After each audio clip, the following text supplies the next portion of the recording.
ফেরার রাস্তা নেই। স্ট্যাটিক। দূরে সাইরেন ধীরে বাজছে। শুভরাত্রি। আপনি শুনছেন ভূত এফএম। গত পর্বে আমরা ইমরানকে দেখেছিলাম রাত 2:17 একটা অদ্ভুত অ্যাম্বুলেন্সের সামনে দাঁড়িয়ে।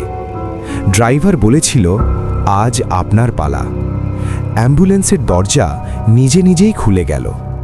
ভেতরটা অন্ধকার। ইমরান পালাতে চাইল, কিন্তু তার শরীর যেন জমে গেছে। ধীরে ধীরে সে ভেতরে উঠল। দরজা বন্ধ হবার শব্দ। অ্যাম্বুলেন্স চলতে শুরু করল। জানালার বাইরে কিছুই দেখা যাচ্ছে না, শুধু কালো অন্ধকার। ভেতরের দেওয়ালে অনেক ছবি ঝুলছে। ইমরান কাছে গিয়ে দেখল সবাই নিখোঁজ মানুষ। হঠাৎ সে নিজের ছবি দেখল, একই ছবি যেটা সে কয়েকদিন আগে তুলেছিল। তার বুক কেঁপে উঠল। সে চিৎকার করে বলল, আমাকে নামান। ড্রাইভার ধীরে আয়নায় তাকালো। তার চোখে কোনো আলো নেই। সে বলল, যাদের সময় শেষ তারা নিজেরাই উঠে আসে। হার্টবিট জোরে। স্ট্রেচারের চাদর নড়ল। ধীরে ধীরে চাদর সরে গেল।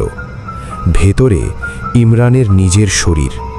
চোখ বন্ধ, নড়ছে না। অ্যাম্বুলেন্স হঠাৎ থেমে গেল। ড্রাইভার বলল, এখন আপনি চালাবেন। একদম নীরবতা। পরদিন সকালে হাইওয়ের পাশে ইমরানের ক্যামেরা পাওয়া যায়। শেষ ফুটেজে দেখা যায় ফাঁকা রাস্তা। তারপর দূরে একটা অ্যাম্বুলেন্স ধীরে ধীরে অদৃশ্য হয়ে যায়। আর ক্যামেরার অডিওতে শেষ একটা শব্দ,